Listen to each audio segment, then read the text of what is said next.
In a world that can feel so frantic and rushed, especially as a mom who's trying to juggle schedules with 2 kids and a content creation business, I've learned that sometimes I simply need to say no. There are some small things I quit along the past few years that have freed up so much time and energy for me and have simplified my life a lot. See if any of these might be helpful for you too. Leaving decisions for later. I've learned that clutter is actually a lot of delayed decisions. The reason why we tend to accumulate so many things and why it can feel so hard to get on top of it is because we tend to keep putting things off. I found for myself, especially when I'm so busy, I tend to let some things go on the side, to delay decisions, put things for later. But the problem with that mindset for me is that things will keep piling on and it will simply get harder and harder to get on top of it. And so the best thing we can do straight away is to just try to make those decisions. And for me, it was really important to realize that all of those decisions, especially when it came to clutter,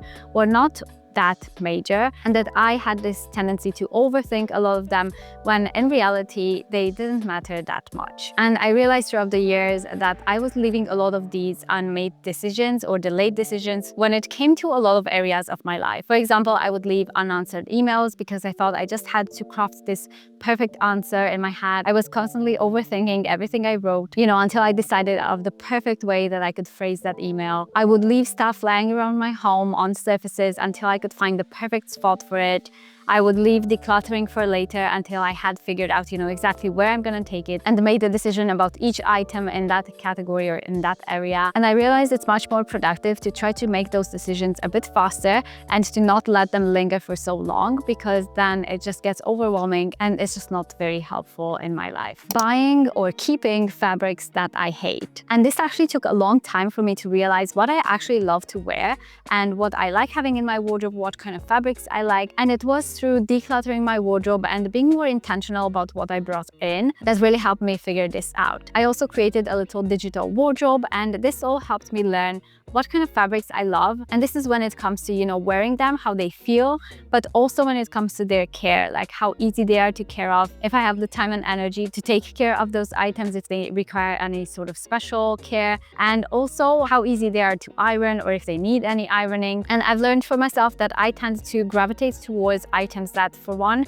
don't tend to wrinkle very easily. So I really like cotton, viscose, and when it came to linen, for example, I much prefer a linen and viscose blend or a linen and cotton, so something like that makes it less prone to having wrinkles. And I also just like comfortable fabrics, a better quality cotton that's, a little bit more sturdy, not very see-through, and all of those things. And nowadays when I go shopping or when I need to buy an item, I will think really carefully about the fabric that it's made of, where in the past I didn't pay attention to that at all. I would buy things because they were on sale, because they were cheap, and all of those reasons. But now I really try to be intentional. I might like this item in the shop or when I see it on a website, but is this item going to last? Is this item going to just look good on me? Is it easy to care for? Am I going to enjoy wearing it? So I really try to ask myself all of these questions because it helps me save a lot of money on items that I might not actually enjoy wearing down the line. And speaking of fabrics, I also quit pretty much all ironing. There are a few things I will iron, like my son's school uniform, or if I have like a special shirt that I really want to make it look nice, anything like that, yes, I might iron, but it's not part of my daily routine. It's not something I do constantly. It's just as needed. I don't know if this is a millennial thing, but I just don't really enjoy ironing, and I don't find the need to do ironing for every piece of clothing that I own. Like for example, this t-shirt has not been ironed. It has been washed. I put it on a hanger when it's wet. I will kind of slightly stretch the material just to get any creases out, and then it dries pretty much straight. I don't really feel the need to iron this, so yeah, that's just my personal preference, I guess. But it saves so much time. I also quit using fabric softeners. For the longest time, I used fabric conditioner on my clothes, and then I realized as I was reading about it that actually you're not supposed to use it on a lot of clothes. Like you're not supposed to use it on towels, on jeans, on leggings, on a lot of items, and I was using it on all of them. So I thought, okay, maybe I'll stop using it for those items, but it felt like such a headache to be constantly thinking, okay, which items are in the wash? Am I using it for this load? So I thought, okay, I'll just stop using it and see what happens. And this was a couple of years ago maybe, and I don't miss my fabric softener. I find that it doesn't really make that much of a difference. I will use some scent things if I feel like my clothes need it, but I've stopped using that, and it's just kind of simplified my my laundry routine a little bit more. Perfume is something I quit wearing, I think, around the time where I first had my babies, because I just didn't want my baby to be on me and kind of, having all those perfumes around. And, that was a long time ago. I'm now onto my second baby and she's actually a toddler now, but I just haven't gotten back to wearing perfumes. I will obviously wear deodorant and stuff like that, but not a perfume on a daily basis. And I don't know, maybe in the future I will, but that's just something I quit using. And it's actually simplified my life and my budget as well. I've also quit buying new books for the most part. There might be a few books here and there if something that's new coming up from some of my favorite authors, but I will try my best to first go on Vinted or a second-hand place to buy my books, because you can find so many of them. For one, it's so much cheaper, and also I feel like it's better to buy pre-loved as much as we can. The one thing I struggle with when it comes to books is to not buy more books before I read the previous ones. That's something I'm working on. I think I mentioned at the beginning of the year that I'm trying to work this habit into my life, but it's hard. I feel like I constantly want to buy new books, and there's so many I want to read, but yeah, still working on that habit. Taking unnecessary meetings is something I really try not to do. As my business has grown on here as a content creator, I find that there are a lot more Zoom meetings and calls like this that I could attend. And yes, I will attend some of them. Some of them I find really helpful, but there are some that I can tell they are kind of more like filler meetings, if you know what I mean. If you've been on one of those, you know what I mean, where it's not really necessary, it's not really that helpful. And so as a previous people pleaser, it was very hard for me to say no to all of those, but I have learned that I really need to protect my time because it is very limited. So I have learned that I can actually say no. I can say, is it necessary for me to be on this meeting? I can ask in a polite way. I don't need to be rude, but I have found that there are actually a lot of meetings that I didn't really need to be in, and that could be just an email. And that has simplified my life and saved me a lot of time. Keeping up with trends. This is something I used to do so much. It would be like every season change, I would feel like I needed to stay on top of it. There's a new color coming in the fall, or there's this trend going on, and I just wanted to hop on it quickly. But I've learned that actually, especially when it comes to my wardrobe, for example, I much prefer those classic timeless pieces, just simple pieces that I tend to wear a lot that go with everything. And that's why my wardrobe is filled with those basics and neutrals, because that's what I love. And it's really stopped me feeling like I constantly needed to compare myself to all of the things I see on social media, and just feeling like I constantly need to keep up with that. I also quit keeping up with the news. And I don't mean this to say that I'm ignorant and I don't know what's going on in the world, because I have found that even though I don't actively go out looking for news, like I don't go on news websites, I don't watch the news on TV, big news articles tend to just come to you anyway. Like you will just see them in your feed, you will see them everywhere online. I try my best not to watch those a lot, because I find that actually they fuel a lot of anxiety in me. And a lot of the news articles that we see around the world, they trigger that response. And it's also things that we can't really control. Maybe, yes, I can donate, I can do things that are within my control, but there are also a lot of things that I cannot do anything about. And so seeing that on a daily basis can really affect our mental health, sometimes without even realizing. And so, no, I'm not oblivious to everything that goes on, and I try to do my part, but I also try to protect my own mental health and energy so that I can be a present mom to my kids. And yeah, I guess it's just kind of a hard balance to find there, but I find that, watching and reading news daily is not really helpful to any of us. My husband and I have actually quit buying gifts for each other for those big events. And what I mean is not that we never buy gifts for each other, we do. And we often do throughout the year, or when we have an idea for one another, we will surprise each other, like he will bring me flowers, things like that. But when Christmas comes around, or a birthday, or any big event like that, and you feel like you have to buy them something, or they have to buy you something, and sometimes, they can't guess what's on our minds, they can't guess exactly what we need in that moment. And also I find that having that pressure to buy a gift quickly means that we're more likely to buy things that, are unnecessary, that we're gonna regret buying later, that we're not gonna use maybe, and, we end up decluttering or selling later on. We still buy gifts for the kids and things like that, but for us as grown-ups, I also find that when I want something, for example, when I have something on my wish list, I'm much more likely to go out and buy it myself, because, as an adult, you just do that, don't you? So that's just something we did to kind of take the pressure off ourselves. And when we do have a good idea, we will buy each other gifts and, surprise each other in a nice ways, but not having that pressure of, finding the perfect gift at this particular time.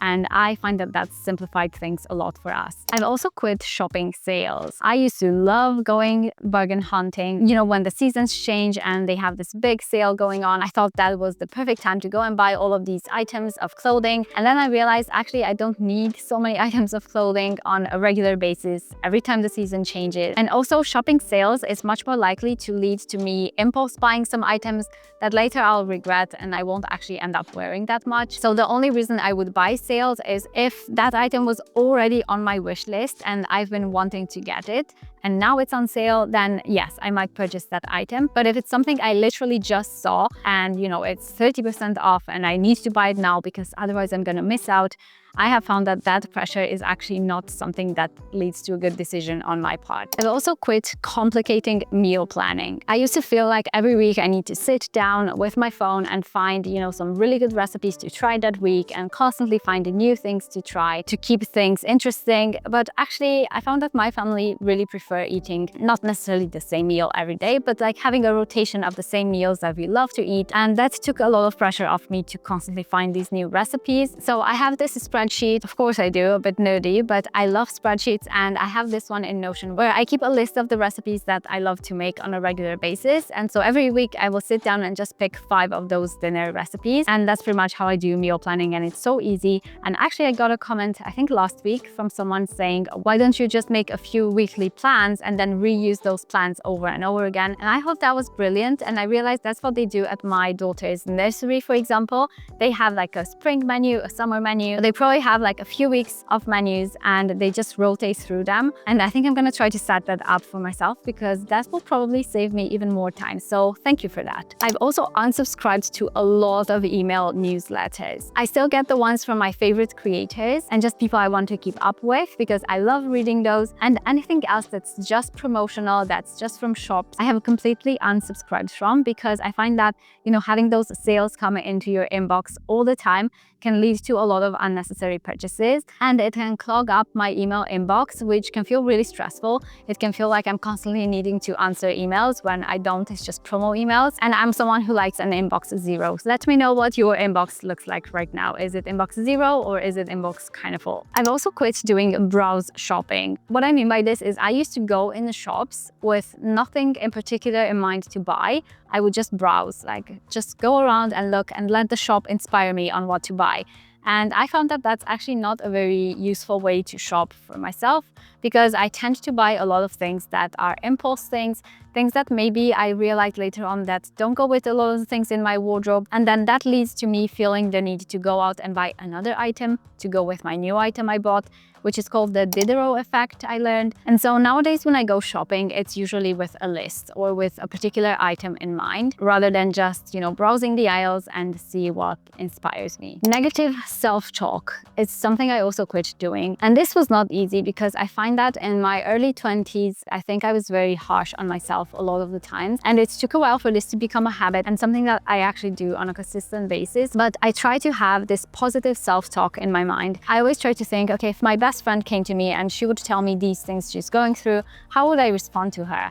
And probably it would be in a much nicer way than I used to talk to myself. So that's what I try to do now. You know, if I feel like I've had a rubbish day, I didn't get much done, instead of putting myself down and, you know, calling myself lazy for not achieving all of these things or being productive, I will try to give myself grace and remember that rest is also productive, that sometimes our bodies and our minds just need that. It's not easy. It's not easy to do, especially when you first get started trying to change this habit. But I find that it has, you know, made my life so much better in so many ways. So my goal now is for my mind to be a nice place to be in. I've also quit getting eyelash extension. I got these a few times a while ago, and at first I thought they were really cool, but then I realized actually the upkeep of them is, for one, quite expensive. Like, it really adds up. You have to go quite frequently to have them look good, and also it takes so long. Like, it was, I think, about 1 or 2 hours I would have to sit there to get my eyelashes filled every few weeks.